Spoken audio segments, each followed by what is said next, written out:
दोस्तों नमस्कार, मैं हूँ विनीता यादव। इस देश के सबसे इम्पोर्टेंट स्तंभ को लेकर के कई बार चिंता की बातें उठी हैं और वही तस्वीर अब एक बार फिर से सामने दिखाई दे रही है। जहाँ पर चिंता की बात ये हो रही है कि कैसे डीवाई चंद्रचूड़ के कुछ फैसलों को लेकर विपक्ष हमलावर रहा है लगातार। अब संभल की बात कर लीजिए या फिर महाराष्ट्र चुनाव की बात कर लीजिए, देश के पूर्व सीजीआई से पूरी तरह से घिरे रहे। वहीं दूसरी तरफ जो नए सीजीआई आए हैं उनको लेकर भी अलग तरह की चर्चाएं शुरू हो गई हैं। हालांकि अभी कुछ भी कहना ठीक नहीं होगा और एक ऐसे पद को लेकर के कुछ भी कहने से पहले कई बार सोचना भी जरूरी होगा। अभी फिलहाल एक नई ताज़ा जो स्थिति सामने दिखाई दी, जिसमें जस्टिस मनमोहन दिल्ली हाईकोर्ट से सबसे वरिष्ठ होने के अलावा हाईकोर्ट के न्यायाधीशों की संयुक्त अखिल भारतीय वरिष्ठता के क्रम संख्या पर 2 पर थे। 13 मार्च 2008 को जस्टिस मनमोहन को दिल्ली हाईकोर्ट के न्यायाधीश के रूप में नियुक्त किया गया था। 29 सितंबर 2024 से वो हाईकोर्ट के मुख्य न्यायाधीश के रूप में कार्य कर रहे हैं और अब उनको एक एक्सटेंशन जो मिला है उसके चलते, क्योंकि वो सुप्रीम कोर्ट का जो से हिस्सा बने हैं, उनका 3 साल का एक्सटेंशन हो चुका है। अब यहाँ पर बात यह है कि जो अंदर चर्चाएं होती हैं उसमें यह है कि सीजेआई संजीव खन्ना के साथ इनके रिश्ते काफ़ी अच्छे रहे हैं। कोलेजियम की सिफारिश पर ये सब हुआ। उसके अलावा भी एक जस्टिस को लेकर चर्चा हो रही है जिन्हें इलाहाबाद हाई कोर्ट से दिल्ली वो बड़ी मुश्किलों से आए, लेकिन फिर उन्हें वापस भेज दिया गया। कुल मिलाकर के बात यह है कि रंजन गोगोई के बाद फिर चर्चाओं में डीवाई चंद्रचूड़ के आने के बाद अब इस पद को लेकर लोग संशय से देखने भी लगे हैं, चर्चा करने लगे हैं, जो कि एक लोकतांत्रिक देश के लिए ठीक तो नहीं है, क्योंकि ये जरूरी है कि हमारे देश के सभी स्तंभ जो हैं वो मजबूत रहें और बिल्कुल फेयर रहें, ट्रांसपेरेंट रहें। लेकिन क्या वो वाकई में है? इस पर चर्चा करने के लिए हमारे साथ वरिष्ठ पत्रकार राजेश बादल जी जुड़ रहे हैं। उन्हीं के साथ इस चर्चा को आगे बढ़ाएंगे। सर, बहुत बहुत शुक्रिया आपका, इस बात पर आप हमारे साथ चर्चा करेंगे। बहुत संजीदा मुद्दा भी है ये, और इसमें बड़ी बात यह है कि अब लोगों का एक विश्वास उठने लगा है। सीईसी के पद को देख लीजिए, फिर अब यहाँ पर जुडिशरी को लेकर के बहुत चिंता की बात यहाँ पर है। आरबीआई गवर्नर जो अब नए आए, उसको लेकर के भी चर्चाएं शुरू हो गई हैं। कोई भी देश का बड़ा पद अब शक के दायरे से बाहर नहीं रहा है। इसको लेकर सर पहला तो सवाल ये है कि ऐसा क्यों अब लगातार होता जा रहा है? ये देश के लिए बहुत ज्यादा कमजोर स्थिति नजर आती है इसमें। और जुडिशरी का जिसका जिक्र मैंने किया है सर, इस पर मैं आपकी व्यूज चाहती हूँ। धन्यवाद विनीता। देखिए, ये एक ऐसा दौर भारत के इतिहास में आजादी के बाद आया है जब हम पाते हैं कि हालिया वर्षों में जो किसी लोकतंत्र को मजबूत करने वाली संवैधानिक संस्थाएं हैं, वो बहुत खुल के अपनी जिम्मेदारी और निष्पक्षता का जो दायित्व है वो नहीं निभा पा रही हैं।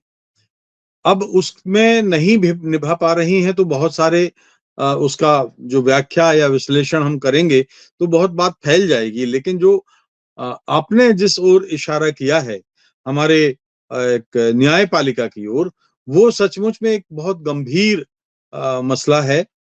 और खास तौर पर ऐसी स्थिति में कि जबकि हमारा संविधान न्यायपालिका को कमोबेश वही आजादी देता है, सिर्फ कानून बनाने का छोड़ करके, कि जो कि हमारी विधायिका को प्राप्त है। तो ऐसी स्थिति में जब हम ये पाते हैं कि जब कोई न्यायाधीश मान लीजिए कि रिटायर होने जा रहा है, अब हम इन्हें एक नए किस्म की परंपरा देखी है कि अब उसको कहीं ना कहीं उपकृत करने का एक भाव पैदा हो गया है। उपकृत करने का भाव मतलब यह है कि जब आप रिटायर हो जाएं तब आपको सत्ताधारी दल राज्यसभा में ले जाए, तब आपको कहीं किसी राज्य का राज्यपाल बना दिया जाए, कहीं आप किसी ऐसे पद पर पहुंच जाएं जहां कि आप सरकार सत्ताधारी दल के हितों का संरक्षण कर सकें। तो हम जब ये पाते हैं कि अभी जो आपने उदाहरण दिया है, और अगर वो कोई रिटायर होने जा रहा है और रिटायर होने के बाद उसको इस तरह की कोई नियुक्ति या पुनर्नियुक्ति मिलती है, तो कई बार ऐसा लगता है कि पुनर्नियुक्ति पाने के बाद क्या सचमुच वो अपना दायित्व ईमानदारी से, निर्भीकता से और निष्पक्षता से निभा पाएगा। संविधान का जो अनुच्छेद 142 है विनीता जी, 142 इतनी मजबूत ताकत देता है कि उसमें हमें डर है, हमें आशंका है कि जब कोई ऐसा पुनर्नियुक्ति प्राप्त न्यायाधीश काम करेगा तो कहीं उस शक्ति और उस विशेष अधिकार का दुरुपयोग तो नहीं होगा। 142 अनुच्छेद की मैं बात कर रहा हूं। दूसरी चीज ये है कि ये एक ऐसी परंपरा होगी जो मुझे लगता है कि शायद ठीक इसलिए भी नहीं होगी क्योंकि भारत जैसे मजबूत लोकतंत्र वाले देश में अलग अलग पार्टियां हैं, अलग अलग राज्यों में, और अलग अलग ढंग से वो काम कर रहे हैं। तो जब एक किस्म से पुनर्नियुक्ति प्राप्त या सेवा वृद्धि प्राप्त वो न्यायाधीश जब दोबारा न्यायालय में होंगे तो वो कितने सक्षम होंगे, और हमारी जो लोकतांत्रिक ढंग से काम करने वाली सरकारें हैं उनका भरोसा वो कितना जीत पाएंगे। क्योंकि बाकी पार्टियां हो सकता है कि इस सेवा वृद्धि के मामले में वो ना करें, उस पर उन पर भरोसा ना करें।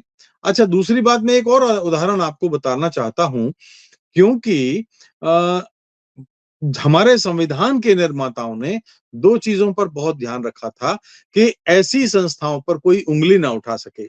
और उंगली ना उठा सके से इसलिए सेवा वृद्धि का मतलब देखिए, दो संस्थाएं, एक तो न्यायपालिका और दूसरी विधायिका में तो सेवा वृद्धि का कोई सवाल ही नहीं उठता।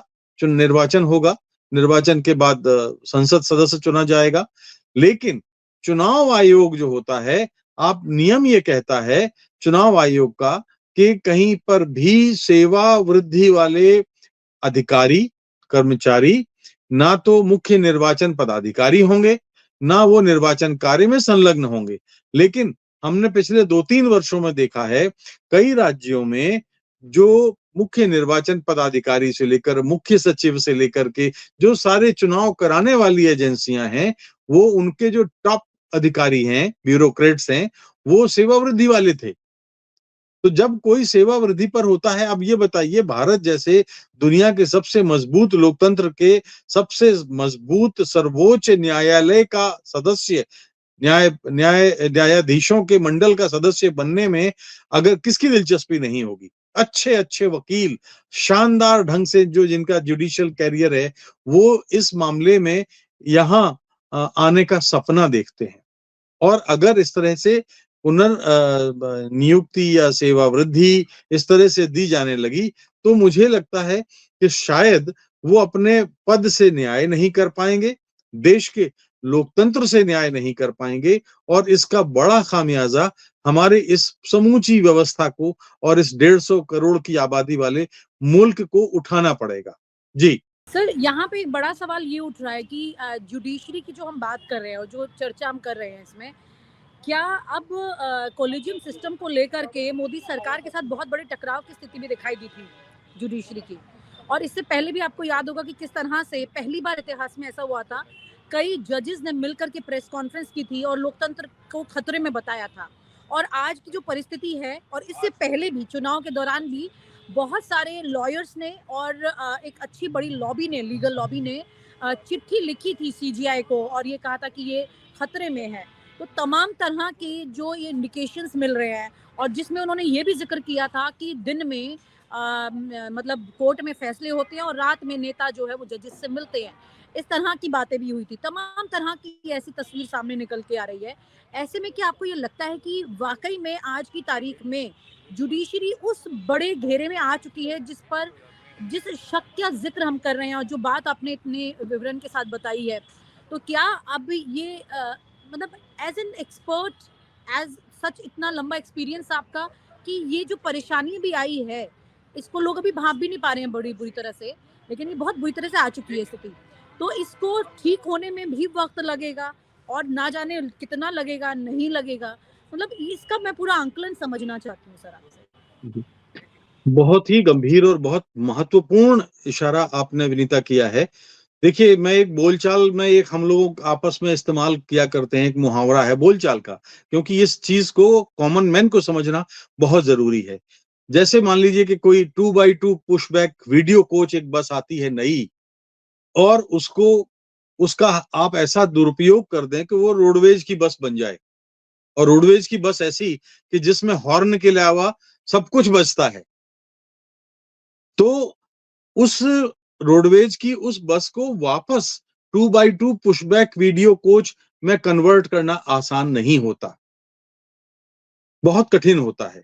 आप मैं पिछले 48-49 वर्षों की पत्रकारिता के आधार पर कह सकता हूं, और उससे पहले भी हमने उदाहरण ये देखा है कि ये ठीक है कि टकराव होते हैं, और भारत की केंद्र सरकार और न्यायपालिका के बीच में कई बार मतभेद की स्थितियां बनी हैं, लेकिन तब कुछ ऐसे गरिमावान लोग हमारे न्यायपालिका में और हमारी सियासत में रहे कि उसके में उन्होंने कुछ इस तरह से उसको उस उन टकरावों को टाला कि उन्होंने न्यायपालिका की सर्वोच्चता की रक्षा की।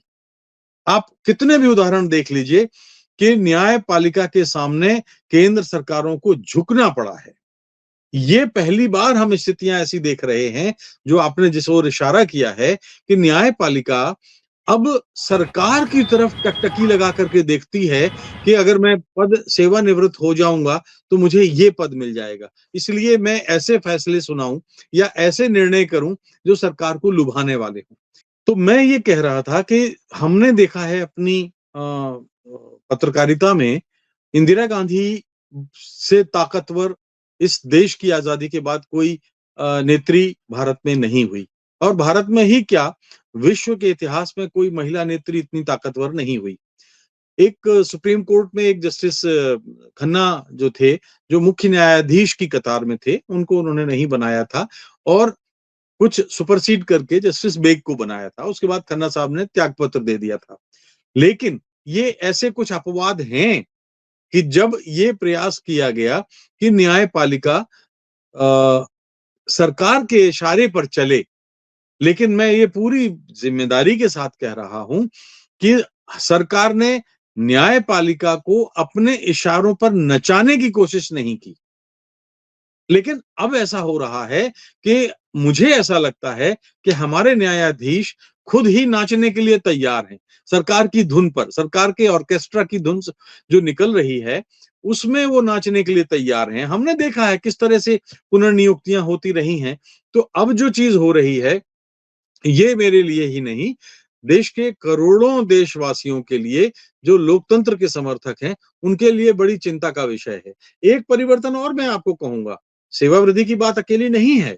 सेवा वृद्धि के अलावा अगर आपको गौर आप करें, तो कुछ दिन पहले, अभी मेरा ख्याल है कि 3 दिसंबर की बात है, हमारे जो मुख्य न्यायाधीश जो थे, चंद्रचूड़ साहब, उन्होंने देश की आजादी, अभिव्यक्ति की आजादी को लेकर के संवैधानिक अधिकारों पर कुछ सवाल उठाए।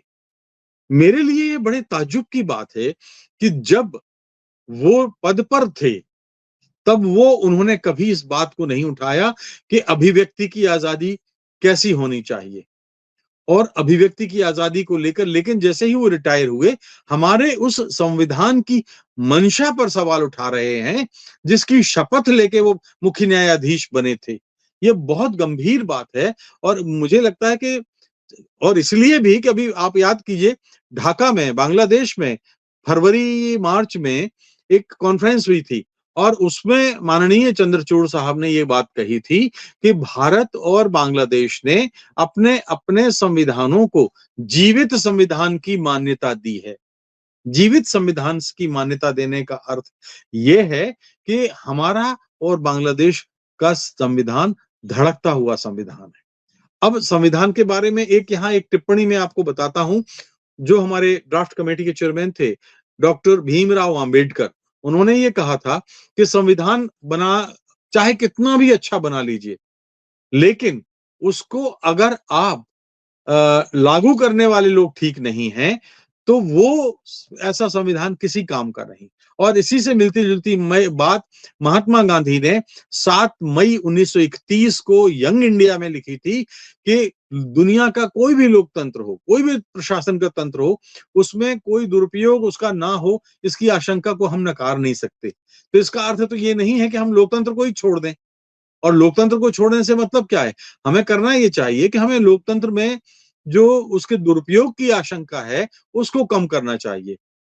अभिव्यक्ति की आजादी की जहां तक बात है, अगर अब माननीय चंद्रचूड़ जी ने क्यों कहा, ये मेरे लिए समझ से परे है, क्योंकि उसी प्रावधान में 19 19(1)(a) में ये बात कही गई है, और उसके बाद 19, 20, 21, 22 4 अनुच्छेद ऐसे हैं जिन 4 अनुच्छेदों में ये बात कही गई है कि अभिव्यक्ति की आजादी की जो है भारत में वो किस तरह से है। अलबत्ता एक बात उन्होंने कही है कि आप घृणा फैलाने वाला भाषण नहीं दे सकते, आप विभाजन करने वाला भाषण नहीं दे सकते, आप नफरत फैलाने वाला भाषण नहीं दे सकते। मुझे अच्छा लगता कि अगर माननीय चंद्रचूड़ जी इस बात को उठाते कि इन दिनों जो राजनीतिक माहौल है, जो इन दिनों माहौल बना दिया गया है, वो घृणा फैलाने वाला है, वो सांप्रदायिक सद्भाव को कमजोर करने वाला है, वो नफरत फैलाने वाला माहौल है। अगर ये माहौल ठीक नहीं है तो फिर हमारी संवैधानिक मंशा का मतलब क्या है? अभिव्यक्ति की आजादी को ही कोसना ठीक नहीं है। अभिव्यक्ति की आजादी का दुरुपयोग तो देखिए कौन है जो हम इंसान का एक बुनियादी स्वभाव है कि जिस चीज से उसको मना किया जाता है वो करने की कोशिश करता है। और तभी तो हमने फिर एक लोकतांत्रिक संरचना में और ढांचे में संविधान का गठन किया, संविधान सभा ने संविधान बनाया। और ये आज मैं नहीं कहता हूं, संसार के सारे देश कहते हैं कि भारत में अभिव्यक्ति की आजादी की जो स्वतंत्रता है वो दुनिया का सर्वश्रेष्ठ संविधान है, और वो जो आजादी देता है वो आजादी दुनिया के किसी और देश में नहीं है। अब ये बात अगर चंद्रचूड़ जी को अब अखर रही है तो मुझे लगता है कि शायद आने वाले दिनों में हम कुछ ऐसा सोचें कि चंद्रचूड़ जी अब हो सकता है कि वो किसी ना किसी राष्ट्रपति बन जाएं अगले, या राज्यसभा में चले जाएं, या उपराष्ट्रपति बन जाएं। अभी बहुत सारी संभावनाएं हैं, तो ये बात हो सकती है, और उनकी उम्र भी बहुत ज्यादा नहीं है। या किसी अंतरराष्ट्रीय न्यायालय में चले जाएं। हमने ये भी देखा है कि कुछ न्यायाधीश मुख्य सुप्रीम कोर्ट से इंटरनेशनल कोर्ट्स में भी गए। तो अगर एक महत्वाकांक्षी व्यक्ति हैं वो, लेकिन मुझे अपनी महत्वाकांक्षा पूरी करने के लिए मुझे उसके किसी भी भाषण से इतराज नहीं है, लेकिन अगर वो संवैधानिक दायरे में बात करते, अगर वो ये बात करते कि इस देश में कुछ वर्षों से घृणा फैलाने का काम किया जा रहा है जो हमारा संविधान इजाजत नहीं देता, तो मुझे शायद ज्यादा बेहतर लगता, बनिस बजाय इसके कि वो ये कह रहे हैं कि अभिव्यक्ति की आजादी की असीमित आजादी नहीं दी जा सकती। अरे भाई, तंत्र हमने बनाया, भारत के लोगों ने बनाया, इसीलिए तो हम संविधान अपने आप को अर्पित कर रहे हैं। और असीमित आजादी की क्या बात है? दुरुपयोग, आपके पास कानून है, आपके पास पुलिस है, आप उसके खिलाफ कार्रवाई करने की आजादी है। लेकिन अगर मुख्य न्यायालय, सर्वोच्च न्यायालय का मुख्य न्यायाधीश रहा व्यक्ति अगर इस तरह की बात करेगा तो इस देश के लोगों में भ्रम की स्थिति पैदा होगी, जो उचित नहीं है, जहां तक मेरी बात है। जी विनीता जी। तो कुल मिलाकर सर एक तस्वीर तो यहाँ पर आपकी बात से साफ हो जाती है कि इस वक्त देश का सबसे इंपॉर्टेंट स्तंभ जुडिशरी वो एक ऐसे खतरे को और ऐसे चैलेंजेस को फेस कर रहा है जिससे शायद उभरने में हमें बहुत वक्त लग जाएगा, क्योंकि ये डैमेजेस ओवरनाइट कम नहीं होने वाले हैं। लेकिन सबसे चिंता का विषय ये है कि इस स्तंभ के सबसे शीर्ष पदों पर बैठे हुए व्यक्ति अगर अपनी किसी और चाहत के चलते इतनी इंपॉर्टेंट चीजों से कॉम्प्रोमाइज करेंगे, तो मुझे याद है कि किस तरह से शायद वो 2007 या 2008 का वक्त था जब यूपी की सरकार के दौरान भी सुप्रीम कोर्ट ने कई फैसलों पर धड़ाधड़ अपने वर्डिक्ट सुनाने शुरू किए थे, और ऐसा लग रहा था कि सुप्रीम कोर्ट से सरकार चल रही है। इस तरह से देश को कई बार संभाला है जुडिशरी ने, लेकिन अगर वो खुद किसी के अधीन हो जाएगी तो फिर शायद इस तरह की खूबसूरत तस्वीरें हमें आगे भविष्य में देखने को नहीं मिलेंगी। बहुत बहुत शुक्रिया सर आपके विचार यहाँ पर हमारे साथ साझा करने के लिए। Thank you so much sir. धन्यवाद विनीता जी। और आप हमसे जुड़े रहने के लिए सब्सक्राइब करें YouTube पर, फॉलो करें ट्विटर पर और लाइक करें Facebook पर। और ज्यादा जानकारी के लिए आपको टाइप करना होगा सिर्फ न्यूज नशा।